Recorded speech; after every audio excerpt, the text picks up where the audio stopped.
Friends, बन मस्का म्हटलं ना प्रत्येकाच्याच तोंडाला पाणी सुटतं आणि त्याचबरोबर गरमागरम चहाची सुद्धा आठवण येते, कारण ते दोघं एकमेकांचे पार्टनर आहेत ना.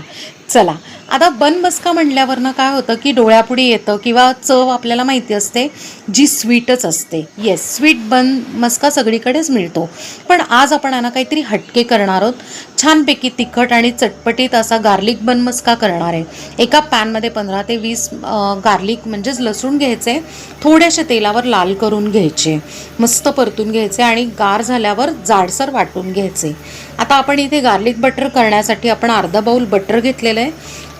त्यानंतर मग त्याच्यातलं मीठ बघून तुम्ही यांना ॲडजस्ट करू शकता, कारण बटरमध्ये युजली मीठ असतं. त्यानंतर चिली फ्लेक्स, ओरेगॅनो, काळी मिरी पावडर, बारीक चिरलेली कोथिंबीर आणि आपण जो वाटलेला लसूण होता ना क्रश केलेला, तो ह्याच्यात घालायचा. अशा पद्धतीने आपलं गार्लिक बटर झालेलं आहे. बरं, आता बन घेताना युजली काय होतं की ना टुटी फ्रुटीचे स्वीट बन्स मिळतात बेकरीमध्ये, पण हल्ली ना नमकीन बन्स म्हणजे फक्त सॉल्ट असलेले बन्स पण विकतात, किंवा मग तुम्ही ब्लिंकिटवरनं पण ऑर्डर करू शकता. नाही तर मग दुसरा ऑप्शन आहे बर्गर बन्स. येस, तर तुमच्यासाठी मी यांना 2 ऑप्शन्स दिलेले आहेत.